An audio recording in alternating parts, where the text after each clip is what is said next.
Unit की बात करते हैं। यूनिट लास्ट टॉपिक है, इसके बाद हम इंटीग्रल डोमेन पे चले जाएंगे, ठीक है। तो यूनिट भी समझ लीजिए क्या होता है यूनिट। तो यूनिट क्या होता है, एन एलिमेंट, इसकी डेफिनेशन देखा जाए तो एन एलिमेंट ए जो नॉन जीरो एलिमेंट होगा, non zero element A belongs to R, R का एक मेंबर होगा, ठीक है। रिंग का कोई आर मीन्स रिंग है, ठीक है। एन एलिमेंट ए जो नॉन जीरो एलिमेंट होगा इज कॉल्ड यूनिट, इसको यूनिट बोलूँगा इफ जो रिंग है, रिंग क्या हो, ए का मल्टीप्लिकेटिव इनवर्स रखे, यानी if R has multiplicative inverse, R has multiplicative inverse, ठीक है, ऑफ ए। उस ए का, उसके पास आर जो रिंग होगा, उस रिंग के पास ए का क्या होना चाहिए, मल्टीप्लिकेटिव इनवर्स होना चाहिए।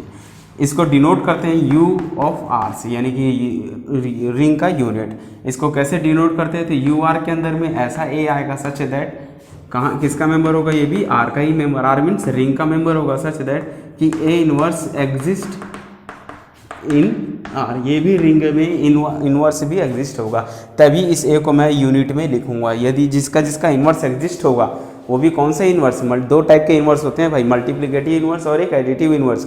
हमको एडिटिव इनवर्स नहीं खोजना है, मल्टीप्लिकेटिव इनवर्स खोजना है। यदि जो मल्टीप्लिकेटिव इनवर्स एग्जिस्ट करता है उसको हम यूनिट के अंदर लिखते चले जाएंगे, ठीक है। ये हो गया यूनिट की डेफिनेशन हो गई, ठीक है।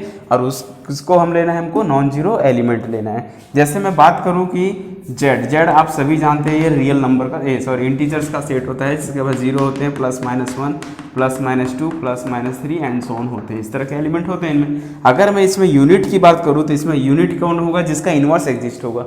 और मल्टीप्लिकेटिव इनवर्स कैसे एग्जिस्ट कर बोलते हैं, जैसे ए, तो इसका ए इनवर्स तभी होता है जब दोनों का मल्टीप्लाई ए डॉट बी करने पे मुझे कितना मिल जाए, 1 मिल जाए, ठीक है। क्या मिल जाए, 1 मिल जाए, तभी मैं क्या बोलूँगा, इस b को a का इन्वर्स बोलूँगा, या a को b का इन्वर्स बोलूँगा।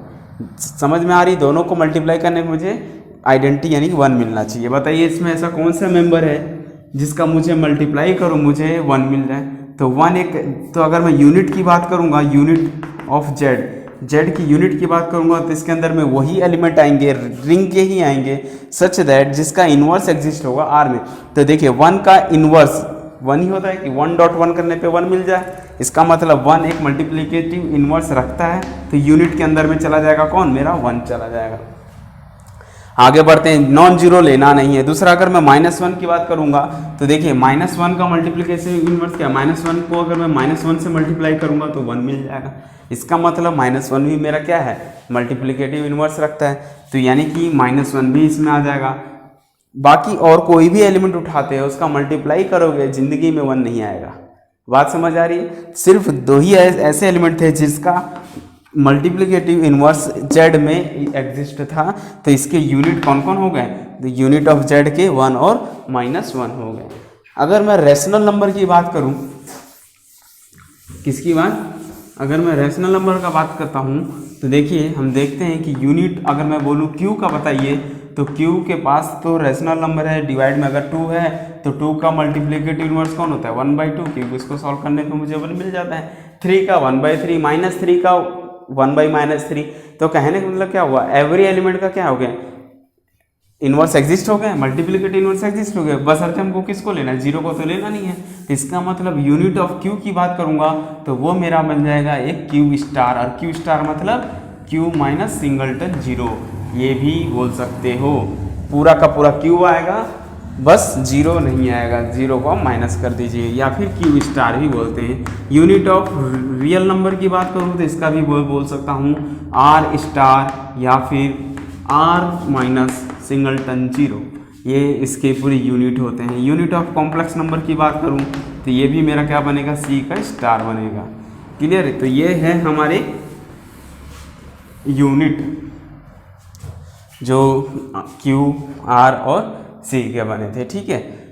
अगर मैं Zn की बात करूं, Zn की यूनिट कौन हो गई, तो Zn का यूनिट होगा फाई एन। और हमने अभी थोड़ी देर पहले पढ़े थे पिछले वीडियो में कि हमने पिछले वीडियो में पढ़ा था यूनिट ऑफ Zn का कितना होता है, फाई एन होता है। ठीक है, आयलर फाई फंक्शन का निकालते हैं। ठीक, ये है हमारा यूनिट, किसका था, Zn का हो गया था।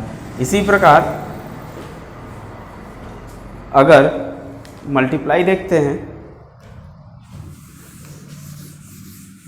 मैं बात करूं अगर यूनिट अगर बोले क्यू स्टार क्यू का बताइए, तो हम यूनिट क्यू का निकाल लेंगे इनटू यूनिट क्यू, अलग अलग का निकालेंगे, इसका क्यू स्टार इसका भी क्यू स्टार, इसका प्रोडक्ट करेंगे, जो आएगा वही यूनिट होंगे क्यू क्रॉस क्यू के। तो ये था हमारा यूनिट। और जैसे एक Z2 की बात करें, Z2 तो छोटा हो गया थोड़ा सा, Z10 में आ जाते हैं। ठीक है, तो Z10 में बात करूंगा तो Z10 में कौन आएगा भाई, Z10 के देखिए हमको क्या था याद है, क्वेश्चन था पिछले वीडियो में कि number of divisors, zero divisors. Z10 में जीरो डिवाइजर्स क्या होते हैं, उनके बताइए नाम, कौन कौन से एलिमेंट हैं। तो जीरो डिवाइजर्स जानने से पहले हम क्या निकालेंगे, यूनिट के थ्रू जीरो डिवाइजर्स इजीली पता चल जाएगा। तो यूनिट कैसे निकालेंगे Z10 में, यूनिट वही होगा, फाई 10 बताया था। और फाई 10 कैसे होगा, जिसके साथ GCD कितना आता है, फाई ऑफ n का क्या होता है, फाई n के अंदर में ऐसा x आएगा सच दैट x की वैल्यू 1 से चालू होगी, और ये जो 10 है n होगा n से लेस देन होगा ऐसे नंबर, और GCD जिनका किसका GCD x और n का कितना आना चाहिए भाई, 1 आना चाहिए। ऐसे मेंबर इसमें आते हैं, फाई n में आते हैं। तो बताइए फाई 10 का कितना होगा, यानी कि फाई 10 तो 1 और 10 का GCD 1 आता है, 2 और 10 का नहीं, 3 और 10 का आ जाएगा तो 3 आ जाएगा।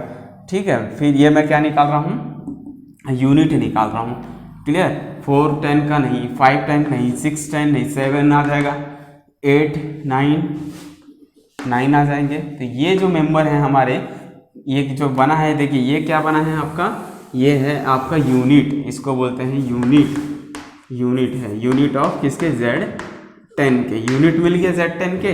तो अब मुझे अगर जीरो डिवाइजर्स की बात करना है, तो जीरो डिवाइजर्स कौन होंगे, तो जीरो डिवाइजर्स होंगे जो बच गए, नॉन जीरो एलिमेंट कौन कौन है, तो जीरो को छोड़ के, तो 2 4 5 6 8, ये आपका क्या कहलाएगा, जीरो डिवाइजर्स। और याद करो जीरो डिवाइजर्स इसमें कितने आए थे, 5 आए थे, गिन लीजिए, 1 2 3 4 5 आएंगे। तो जीरो डिवाइजर्स फाइंड करना बिल्कुल ईजी है। पहले आप यूनिट कैलकुलेट कर लीजिए Zn में, और यूनिट कैलकुलेट होने के बाद हम उसमें क्या कर लेंगे, नॉन जीरो एलिमेंट है जो बच्चे हैं वो आपका क्या कहलाएगा, जीरो डिवाइजर से क्या कहलाएगा, जीरो डिवाइजर। क्लियर। तो इसका मतलब अगर आपके पास एक थ्योरम, देखिए ये थ्योरम क्या कहता है, एक R प्लस डॉट एक क्या हो, CRU, commutative ring with unity है। अगर कोई रिंग है वो कौन सा रिंग है, कम्यूटेटिव रिंग विथ यूनिटी है, तो इसके जो नॉन जीरो एलिमेंट होंगे, नॉन जीरो एलिमेंट वो इधर यूनिट या जीरो डिवाइजर्स।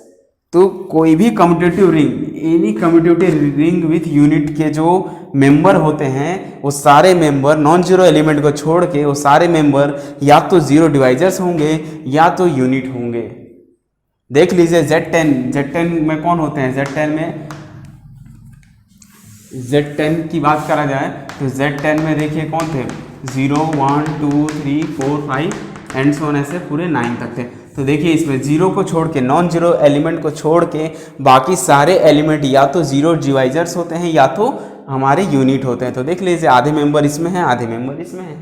किसी में भी बात करेंगे, कोई भी अगर आपको CRU लेना है उसमें सारे के लिए अप्लाई होगा। ठीक है, तो यहाँ पर देखिए एक इम्पॉर्टेंट थ्योरम है। क्या है थ्योरम? थ्योरम कहता है कि यदि आपके पास एक R प्लस डॉट एक क्या हो, finite commutative ring with unity, CRU, finite commutative ring with unity है, तब उसके जो मेंबर होते हैं, इसके मेंबर जो होंगे वो ऐदर क्या होंगे, जीरो डिवाइजर्स, क्या होंगे इसके जो एलिमेंट होंगे वो भी non zero element either zero divisors या ये आपके क्या होंगे, यूनिट होंगे, या तो जीरो डिवाइजर्स होंगे या तो यूनिट होंगे। लेकिन एक सबसे बड़ी बात है कि वो जो कम्यूटेटिव रिंग विथ यूनिट है कैसा होना चाहिए, फाइनाइट होना चाहिए। अगर फाइनाइट है तो उस केस में उसके जो मेंबर नॉन जीरो मेंबर होंगे वो या तो जीरो डिवाइजर्स होंगे या तो यूनिट होंगे। चेक करते हैं, जैसे Z10 की बात की थी तो Z10 में देखिए 0 1 2 3 एंड सो ऑन जो मेंबर थे 9 तक, इसमें देखिए कौन कौन थे, यूनिट कौन थे Z10 के, तो यूनिट थे 1 1 3 6 7 9, ये जो है मेंबर यूनिट थे। तो जीरो डिवाइजर्स कौन कौन हो गया, जीरो डिवाइजर्स हो गया आपका, जीरो डिवाइजर्स हो गया 2 4 5 6 8, ये आपका जीरो डिवाइजर्स हो गया। बाकी जो बच गया वो एक जीरो, तो मतलब फाइनाइट होना चाहिए। अगर आप जेड की बात करोगे तो जेड में नहीं मिलेगा। ऐसा क्यों नहीं मिलेगा, क्योंकि वो इनफाइनाइट है, हमको फाइनाइट लेना है। अगर finite commutative ring with unit है तो उसके जो नॉन जीरो एलिमेंट होंगे वो एलिमेंट एदर जीरो डिवाइजर्स और यूनिट। क्लियर, मतलब कोई भी नॉन जीरो हम मतलब कोई भी finite commutative ring with unity ले लेते हैं तो उसके जो नॉन जीरो एलिमेंट होंगे वो या तो जीरो डिवाइजर्स होंगे या तो यूनिट होंगे, किसी भी finite commutative ring with unit के लिए ये अप्लाई होता है।